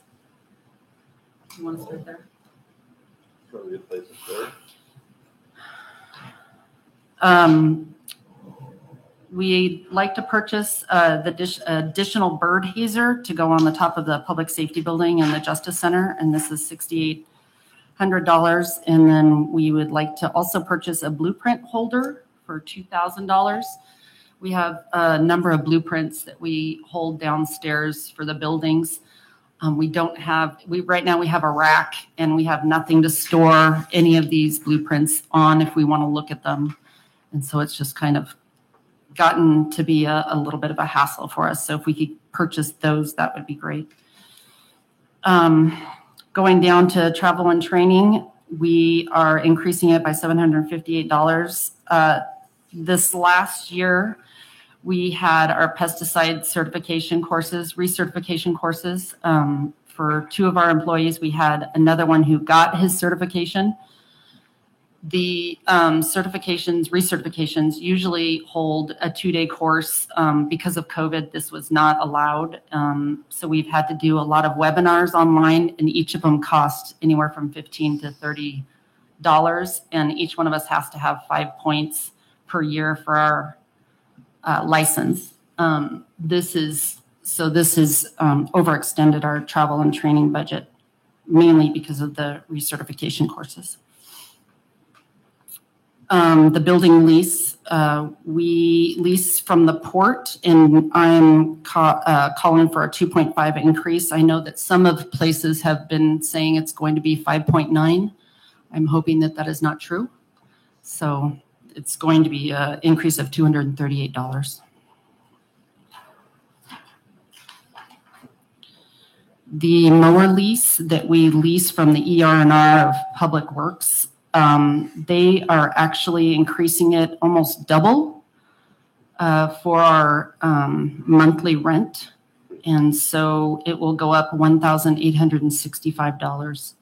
I believe we have two more years left on this lease from Public Works.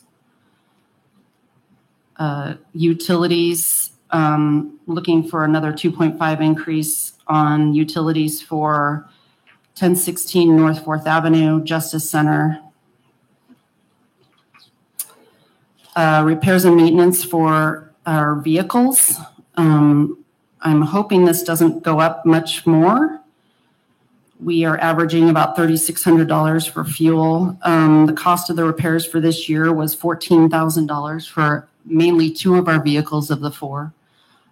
We were looking to actually purchase a new vehicle this year, but I'm sure that all of you know that that is not possible because of the chips and other manufacturing issues that they're having. So we've ordered a new vehicle, but it probably will not be delivered until January of next year.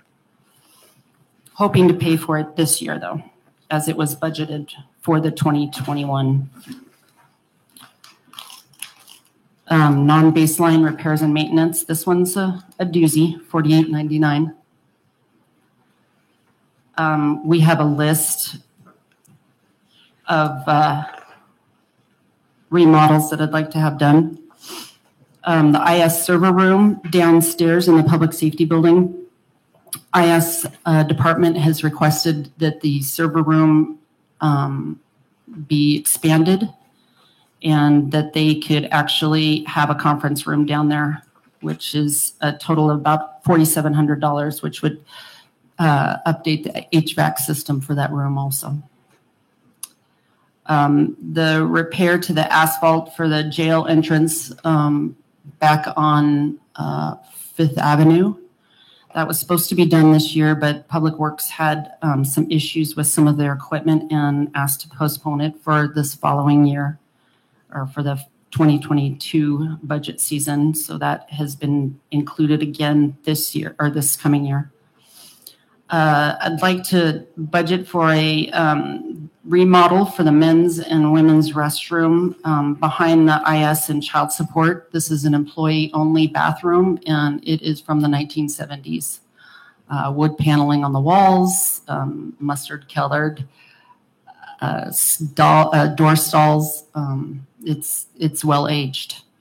So, and that total is $25,000. The annex basement vinyl flooring, we have done carpeting, removed all of the carpeting upstairs and had vinyl flooring throughout the office space upstairs, and they'd like to continue with that project downstairs in their conference room. The jury room in the 3rd floor of the public safety building and the judges' chambers also has carpet from the 1980s.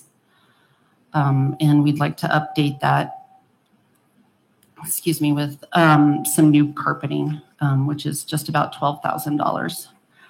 The clerk's vault and restroom flooring. The clerk had desks and file cabinets removed from their vault, and we've placed some older carpet that was removed from other areas in the building, and they're kind of managing getting by right now with what they have and what we've glued down as a temporary fix. The VCT in the restroom also could be redone. The walk-off mats for the courthouse basement need to be redone. And then we come to the digital controllers for the HVAC in the amount of $450,000. This is for the public safety building. Again, this was brought up last year in my budgets. And so we have to go along with the digital controllers, we would update the actuators and dampers for $780,000 and then replace the HVAC chiller unit in the basement of the public safety building, taking out the pneumatics and working with something that is more up to date and could be managed through our computer software that we have in the courthouse and in the Justice Center currently. So Keith, is any of those last three underneath the American Rescue Plan Act money? Yeah, I think most of those would probably be eligible for consideration there. Could be a good year to get it done. Hopefully. Also, we are looking at the energy efficiency for the building, and we have to meet the standards for the Governor Inslee's by 2026, and this would bring up the building on the points that we need to actually be Energy Star efficient. Those last three items? When you say class 3, I don't know. The last three items? Oh, the last 3 items. Is Yes, what I'm you're sorry. talking about? Yes, correct. Yep, okay.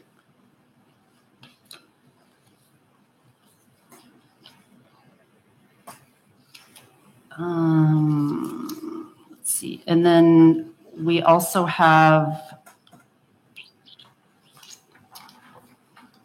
position changes request. I don't know if at the time of the position change request for HR, they were going on vacation. I was going on vacation. It was not enough time to actually review the position change requests with the assistance of the HR department.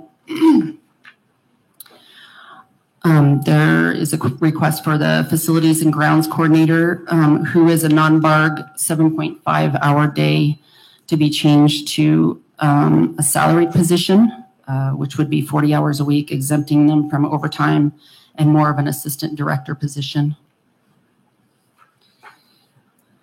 The other position that would be requested for change would be the non-BARG seasonal groundskeeper, which we have for 6 months of the year.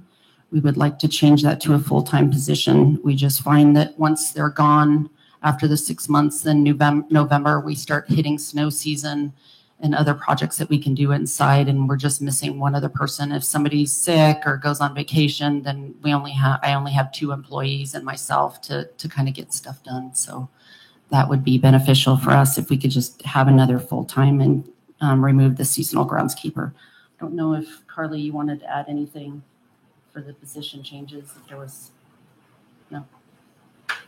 Okay. And I think that pretty much sums up my budget.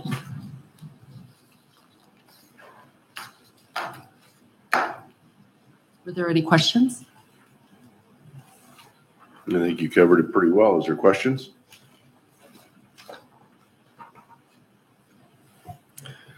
No.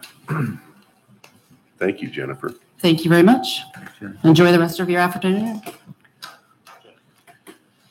I've communicated with Sean Sant. He's going to be down here at 11:15. Okay. So I think we could probably finish everything up. We could take a 15-minute break then? That'd be good. Yeah. Short recess. All right. We'll recess for 15 minutes and be back at 11:15 or Yeah. 11:05. 11:10. We'll reconvene in 11:10. Thank you.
Sean and Kelly here from the auditor.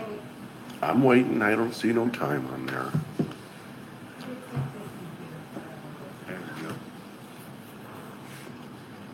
Okay, it's 11:17. We're reconvening the budget meeting, and we have Sean Sant with the prosecuting office. So Sean, go ahead. Thank you, Mr. Chairman. Yeah. The mic, and if you don't talk into it, Commissioner Peck won't be able You to hear bet. How is that? Can everybody hear me, Commissioner Peck? Yeah, I can hear you. Thanks. Okay.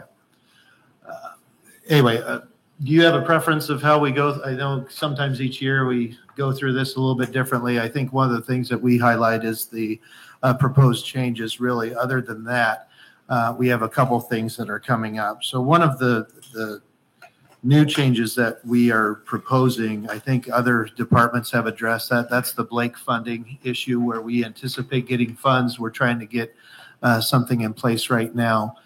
We do have a current posting for a DPA 1 position. What we are finding, though, is we are having troubles, and it's not just unique to Franklin County. It's unique for recruitment throughout the state. There's not a big rush to join prosecutors' offices right now. We do have interest by those with more experience. In other words, DPA 2 positions that are looking to change up from a different offices throughout the state. So we might, I did not indicate this in our 2022 like foreseeable potential changes or increases, but it might be something that necessitates us returning to the board to request funding for a DPA 2 position, which would be slightly higher.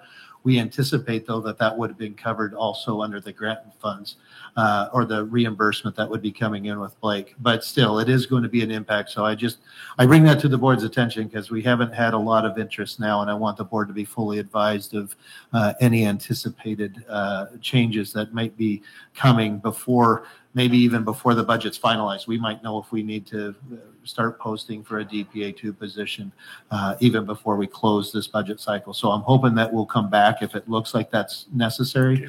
I'll do that so the board can make that adjustment as well. The only other increase to that is a change. We anticipate our trials resuming. I was hoping that we would have had trials going by now. Primarily, this is just driven by defense and whether or not they have their witnesses comfortable. I think the court has done a good job of making sure that the protocols for dealing with COVID, making sure jurors could come in. They've adopted a plan that it can happen.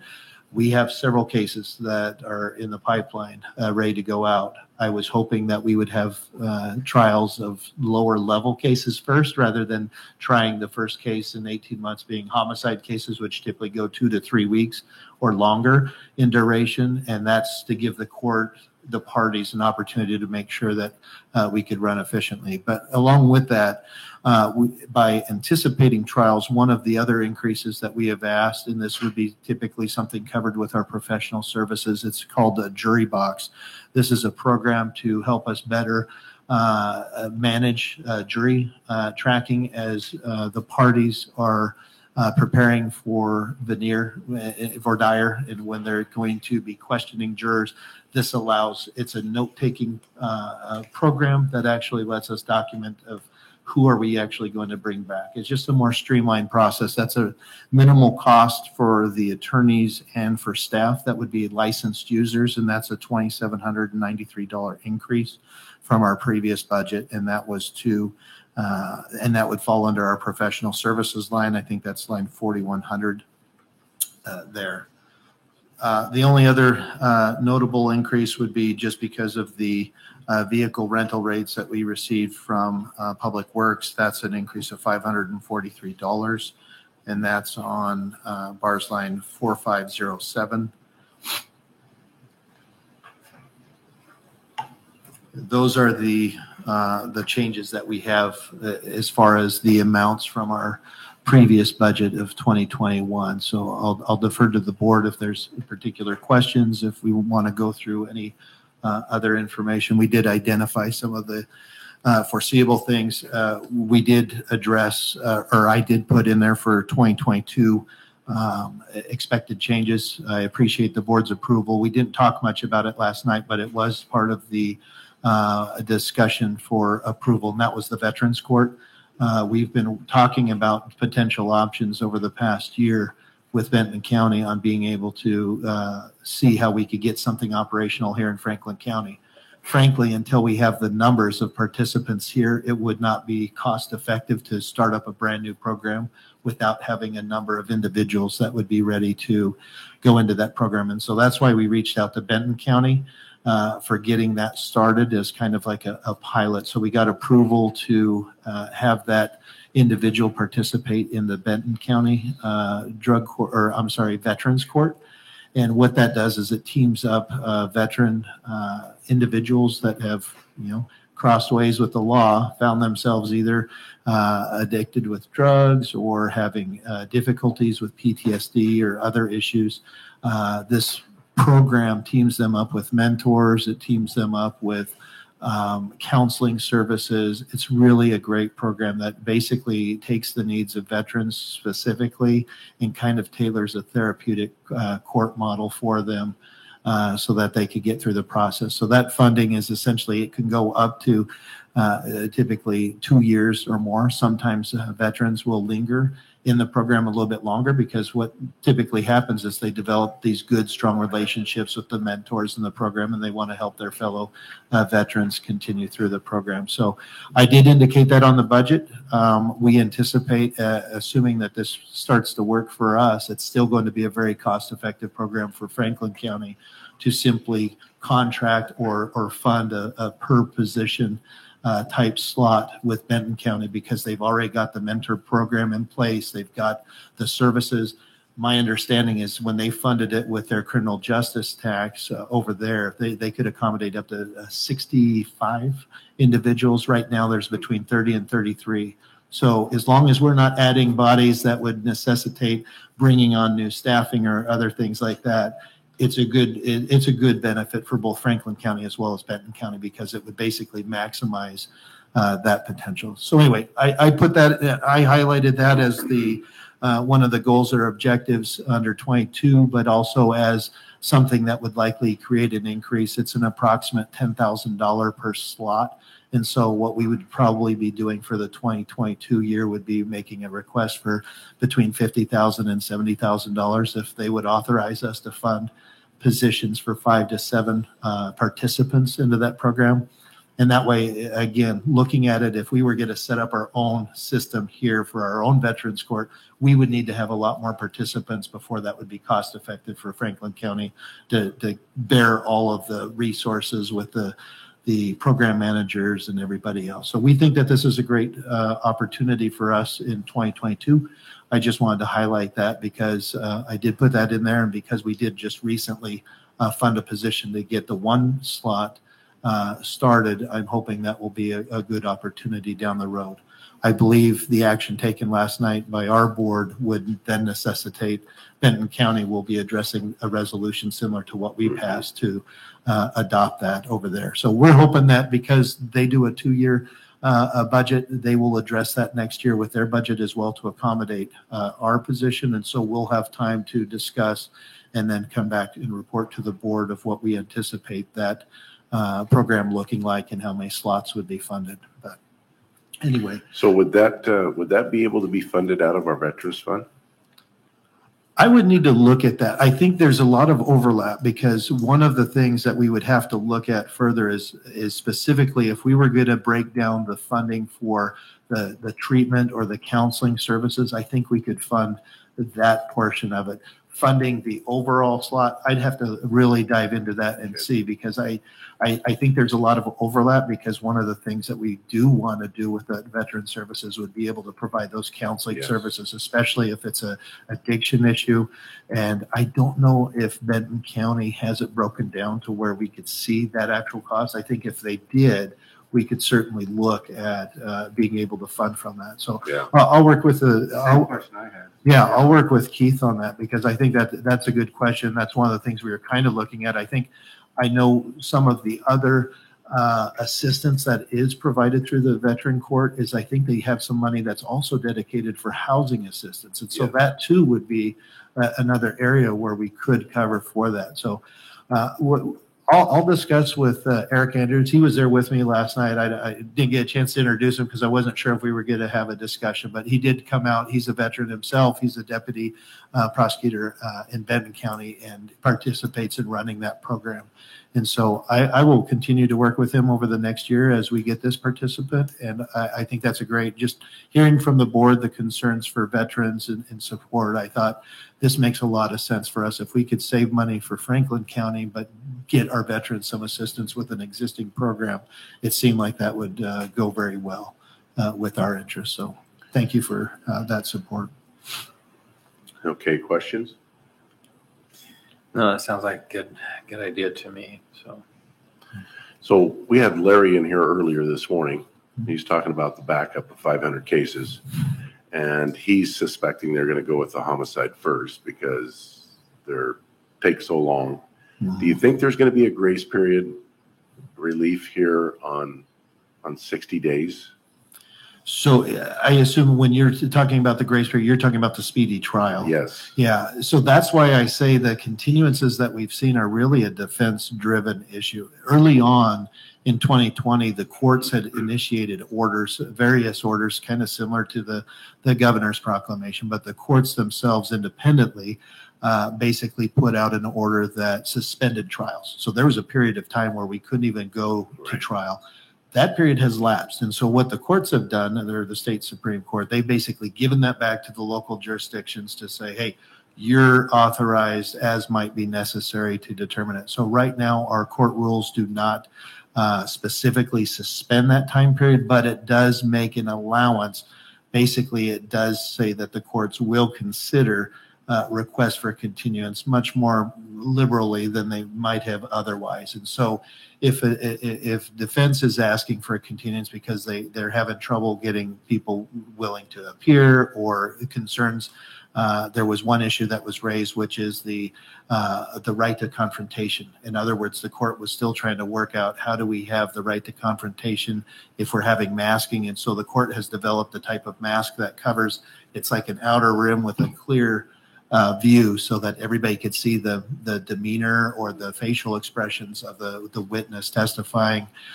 There's been a program in place to allow for remote testimony. In other words, the defense would have to agree to allow that witness to testify via closed circuit TV. Essentially, they'd be in another room where they could be unmasked all by themselves. So my understanding is the court has that in place. So there is nothing prohibiting it now, but essentially if a defense attorney says, I need more time to be effective or to come to trial and present our case, the court is going to grant a continuance. And so I recognize, I just sent a response actually back to Larry because he had asked me as well. We have a couple homicides that are charged. But the person has not been brought to our jurisdiction because they're facing prosecution in another jurisdiction. So they will be returned to us. Once that happens, then an appointment will occur. So that appointment has not yet occurred. We do have one case right now where the person is in a different jurisdiction. They're actually charged with one crime in ours, another crime also in the other jurisdiction. We're waiting for them to be brought back, and we anticipate that case is going to be joined with some related crimes, but that would be potentially another appointment. So I've been trying to keep Larry up to speed. I know his situation with appointments, just like for us trying to hire a new prosecutor. He's facing the same challenges from trying to recruit other attorneys willing to come in on a contract basis. So we have tried to prioritize over the last year and a half. We've tried to prioritize our cases, making sure that we're focusing on those crimes against persons cases. Property crimes have, unfortunately, if it's not something that we could send to our felony diversion program or into district court, sometimes we've taken some time on those appointments because that would be a case appointment that would tie up Larry's hands, where it would maximize the defense assigned cases with their case limits. Because I think approximately per their contract, they have approximately 145 cases or 140 that they can take a year. If they go to 150, that's basically determined to be a full-time position, and that kind of triggers an employment situation where they'd have to be in-house essentially under the ABA guidelines of the case appointments. I don't think that's changed a whole lot. So knowing that our limited resources on the defense side is 140 case cap per attorney, we want to make sure that we're able to move those most serious cases first and use up those case appointments for those cases and try to deal with the other ones either through our district court or our felony diversion program, which has been, pretty successful in trying to manage cases. Because, one of the things that I highlighted in our budget paperwork is that even though right now it reflects the number of cases that we have has not been a drastic increase, the adding of body-worn cameras does significantly increase the workload per each attorney on each case. I know our sheriff's office is implementing that, and so that's something that will be an additional workload, and I think Con LPD is also going that route, as most throughout the state. I think we've had that presentation before where we talked about if we did not adopt, or if the departments did not adopt a body-worn camera policy, it would really limit them, because then anytime they're going to be interviewing someone regarding a felony, it would require that to be recorded. So that's why it's kind of been the unfunded mandate, so to speak, but more or less for them to be effective and efficient, it just made sense to have them implement the body-worn camera. And so that does cause, both for our office, but also for defense, it does take additional time, because that means now all traditional, let's just say run-of-the-mill type of theft case or something like that, you're going to probably have 2 or 3 officers that are wearing body-worn cameras. They're going to have videos that are going to need to be reviewed. So it does increase the workload on a per attorney basis. So we're trying to monitor that as well. And I know that's kind of, carrying things a little bit beyond our budget discussions, but it is a concern for us too, because we recognize we haven't increased. This Blake appointed position would be the first increase of another deputy prosecuting attorney in several years, despite our growth in population, which has grown the complexity and the type of cases that we've seen. I've been trying to watch between our county and Benton County just to give us a basis, because we're about 1/3 of their county's population. And on some of the more serious crimes, we are sometimes even over half of what their numbers are. So that tells us for some of the most significant crimes, we have, I guess, a disproportionate share based on population spread. Other areas that they exceed us are usually on the property crime side. They typically have 5 times the number that we do. And then previously, before Blake, under drugs, typically they'd have about 5 times the amount of cases that we do. So it's hard to monitor that now that we unfortunately don't have that. And so we have a lot of people that are still struggling with addiction issues. And unfortunately, now we see that transpiring into property crimes, burglaries, things like that. So anyway, that's our report. Is there any other questions? I have one other question. Yeah. Can you explain the jury box? What is that? So the jury box program is each individual attorney. That's the trade name of the program. So what that is so typically when I should have brought the yellow pad. Typically when I do a jury trial, I actually bring in the legal sized yellow pad, and I'll make up my own grid, and I will kind of draw out a line. So I have basically categories of 6 across, and I'll go down. And so what that allows me to do is I will take notes as the jurors are randomly selected. So when a juror reports for duty, they are randomly given a number, 1 through whatever. It could be, usually for most large trials or felony trials, it's going to be about 60 people. For murder trials or more serious crimes, it could be even up over 100, 110 usually is the target, just because of the nature of the trial. If it goes on for 3 weeks, a lot of people don't have a 3-week block that they can't miss work or other things. So we'll bring in a larger number. So what Jury Box program does is, rather than me writing things out and trying to take notes of when we ask questions, like we'll ask jurors, who's been a victim of a crime? I'll see potential juror number 1, 5, 8, 10, raise their hand. This program allows you to click on the box of what your question is, and then you could apply it by just clicking the mouse on those juror numbers. So it allows the attorney to be more efficient rather than trying to take down notes and write on there.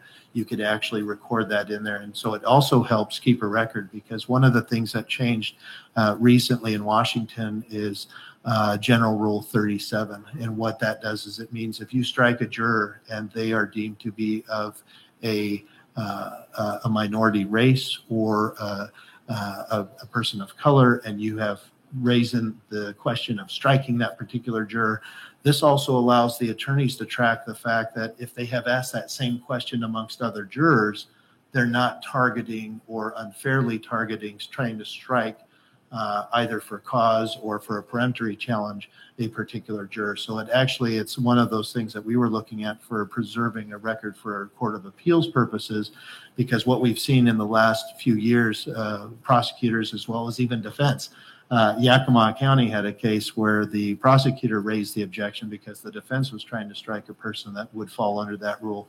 So what this allows us better to do is to track the fact that we've asked this question, we asked this of other jurors, and then if we struck or we moved the court to strike all those other jurors that were giving a similar response to that same question, that preserves our record. So we could send that up to the Court of Appeals as might be necessary to say, hey, look, we weren't targeting a particular juror. This is the same question that was asked amongst the pool. We moved to strike all the jurors that gave that particular response because that was of concern for us. So hopefully that makes a little bit of sense. Yeah. It's the total amount is it's a per user fee per cost. So what we've had is, I think it's approximately $270 per user. So that could be either support staff or attorneys. Not all of our attorneys in our office will be dealing with jury trials, like our civil attorneys, appellate attorneys, or juvenile attorney.